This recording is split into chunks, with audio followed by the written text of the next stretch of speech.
So the first video we're going to go into is how to schedule a patient's appointment. So when you're making their recall appointment, you're going to find the open space that you want on the date and time, double click on that first line. We're going to look up the patient's name. Once you look up the patient's last name, hit the tab button. It should bring them up. Appointment type, we're going to use this drop-down box. If it's just a regular recall appointment, obviously we'll leave it regular recall. Child, perio maintenance, or SRP, we'll choose whichever appointment type that we're making. We're going to add the services, so we're going to make sure that this ADA code box is clicked on. We're going to look up the codes. So in 6 months, they're going to come back for their periodic exam. You're going to look up that code, click use.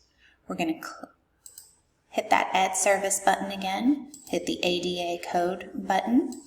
We're going to look up our adult prophy since that is what we're scheduling right now. Type in the adult prophy code, hit your tab button, hit use again. If you know what kind of x-rays that you're going to be taking at 6 months, or if you're not going to be taking any x-rays, you wouldn't attach any. If we're going to take their bite wings in 6 months, you can go ahead and load that in the box as well. Same process, hit that ADA code button again, look up your 4 bite wing x-ray code, type it in, hit the tab button. There's your bite wings 4 films. We're going to click use. And there is your 6-month recall appointment. You're going to make sure the correct provider is attached for yourself for the hygiene visit. We're going to hit save at the bottom. And there their recall appointment is set up.